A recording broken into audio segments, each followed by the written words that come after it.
Que Dios les bendiga, hermanos. Buenas tardes.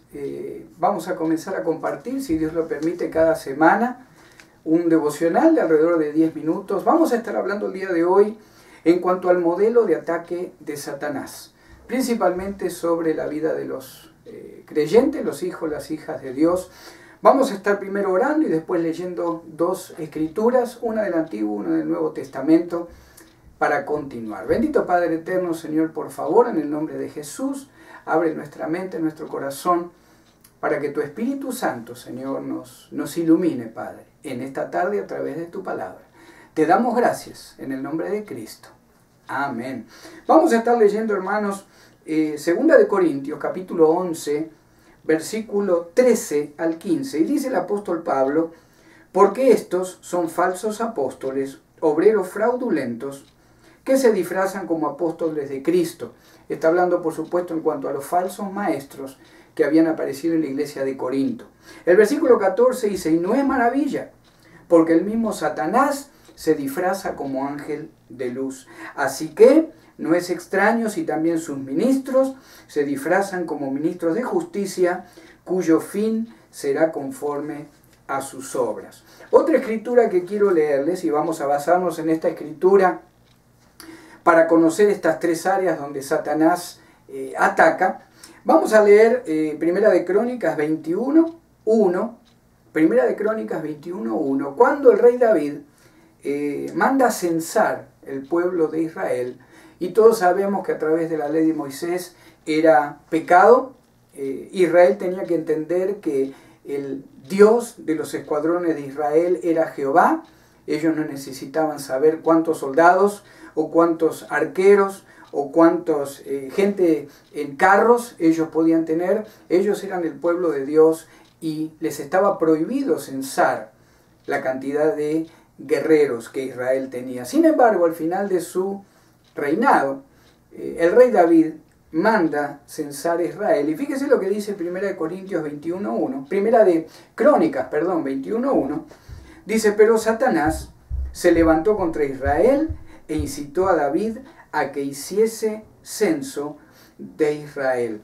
El primer punto, hermanos, que me gustaría compartir, hermanas, el modelo de ataque de Satanás se basa en el engaño. David era el rey que caminó conforme al corazón de Dios. David era un hombre que, a pesar de tener algunas fallas como padre, fue un rey que agradó a Dios, un rey que fue prosperado por Jehová. Sin embargo, en este tiempo, ya al final de su reinado, toma una decisión que lo afectó a él y afectó a todo el pueblo de Israel. Es interesante notar que aún Joab, el general del ejército, siendo un hombre mucho menos espiritual que David, en este momento, cuando el rey David manda la orden de censar Israel, el mismo Joab va a David y le quiere hacer entender de que no debe tentar a Dios. No era permitido por la ley censar al pueblo. Aún así, David tomó la decisión que tomó, el pueblo de Israel fue censado. Y si usted sigue leyendo el capítulo 21 de Primero de Crónicas, usted se va a dar cuenta cuál fue la consecuencia del pecado de David. Lo que me quiero enfocar es en las tres áreas donde Satanás ataca, aún en este tiempo donde vemos que David fue tentado para tomar la decisión que no convenía. Cuando llega, hermanos, la tentación a nuestra vida, o hay dos áreas, mejor dicho, donde cada creyente va a ser movido a lo mejor a tomar decisiones que no convienen. Primero, por supuesto, lo que agrada a nuestro corazón, la carne, puede ser soberbia, puede ser orgullo, puede ser algún tipo, ¿verdad?, de necesidad que nuestra carne quiere cubrir a través de decisiones que no convienen. Y por supuesto, la segunda área donde vamos a tener que luchar, unido a nuestras malas decisiones, es el área de la tentación pura, que llega muchas veces a través del mundo de maldad. Ni podemos echarle totalmente la culpa al enemigo, y sí hay tentación de parte del enemigo. No podemos caer en el error de creer que todo lo hice mal porque el enemigo me tentó. El problema es que seguramente mis emociones, mi carne, mi deseo a lo mejor de sentir algo que me agrada, también provoca mi caída o el engaño, provoca el engaño en el que caemos como hijos, como hijas de Dios. Y usted sabe que cuando esto sucede, siempre provocamos dolor y tristeza, no solo al Espíritu Santo, provocamos no solo una caída en nuestro testimonio, sino que siempre también otros son arrastrados a sufrir estas consecuencias. Es interesante entender que siempre Satanás comienza con el engaño, su primer área de ataque contra el Hijo, contra la hija de Dios. Muchas veces el engaño en los creyentes nuevos o recién sellados por el Espíritu Santo, muchas veces el engaño de Satanás llega a través de sectas que golpean a la puerta, puede llegar a través de predicaciones con una doctrina bíblica que no conviene.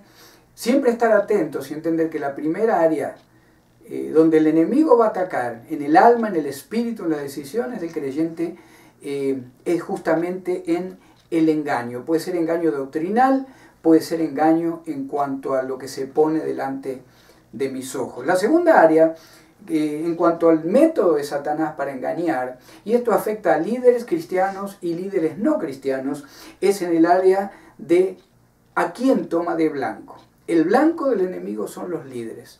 Lamentablemente en el área secular vemos líderes mundiales cuyas decisiones terminan afectándonos también a nosotros como creyentes, pero estos líderes al tomar decisiones provocados por el engaño, afectan el mundo de alguna manera, afectan también nuestra familia, vivamos donde vivamos.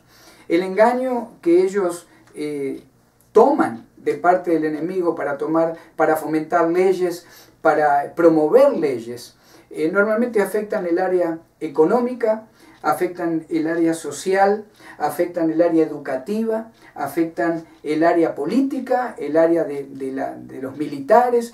Todo es afectado cuando el enemigo pone como blanco un líder importante en el mundo, y eso provoca dolor y angustia, no solo a ese país, sino muchas veces otros países son involucrados en las malas decisiones de estos líderes.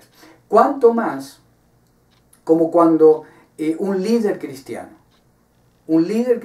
cuando es engañado y entonces a ser blanco del enemigo toma decisiones equivocadas, cuanto más se lastima no solo su propio testimonio, sino también la vida matrimonial, la vida familiar y por supuesto si somos líderes congregacionales, la vida de nuestra congregación. De ahí, hermanos, que es tan importante entender la estrategia que el enemigo utiliza en la vida, principalmente de los creyentes. Primero llega como una tentación, como un posible engaño, tomamos la decisión a lo mejor de seguir ese engaño, y en cuanto tomamos la decisión y caemos, nuestra vida espiritual se destruye, nuestro testimonio cae, y detrás nuestro normalmente sigue mucha gente que también de alguna manera espiritualmente van a ser afectados. Y por último, primero, el engaño. Segundo, ¿cuál es el blanco del enemigo? Los líderes seculares y principalmente cristianos. Y por último, el propósito de Satanás es la deshonra. Ahora usted dirá, bueno, ¿la deshonra en cuanto a quién? Primero, la deshonra en cuanto a nuestra propia vida espiritual. Si yo peco, si yo tomo decisiones equivocadas, si de alguna manera cedo ante la tentación del enemigo, mi vida espiritual, mi ministerio, mi familia cae en deshonra. Pero finalmente, y muchas veces no lo pensamos de esta manera, nuestro propio Dios cae en deshonra. Porque es lo primero que van a tomar otras personas, por supuesto que no son creyentes, para decir, si esta persona, si este que se llamaba cristiano o cristiana, no pudo vencer esta tentación, sigue caminando en pecado.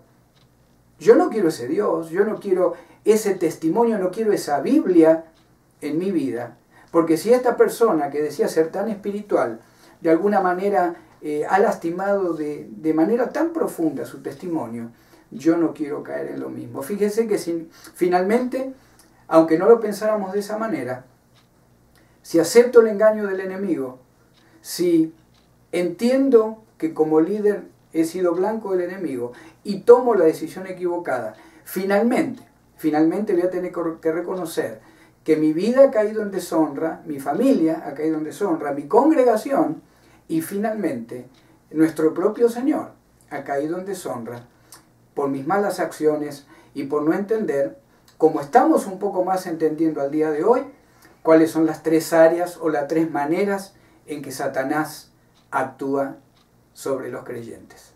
Que Dios les bendiga y nos vemos la próxima si Dios quiere.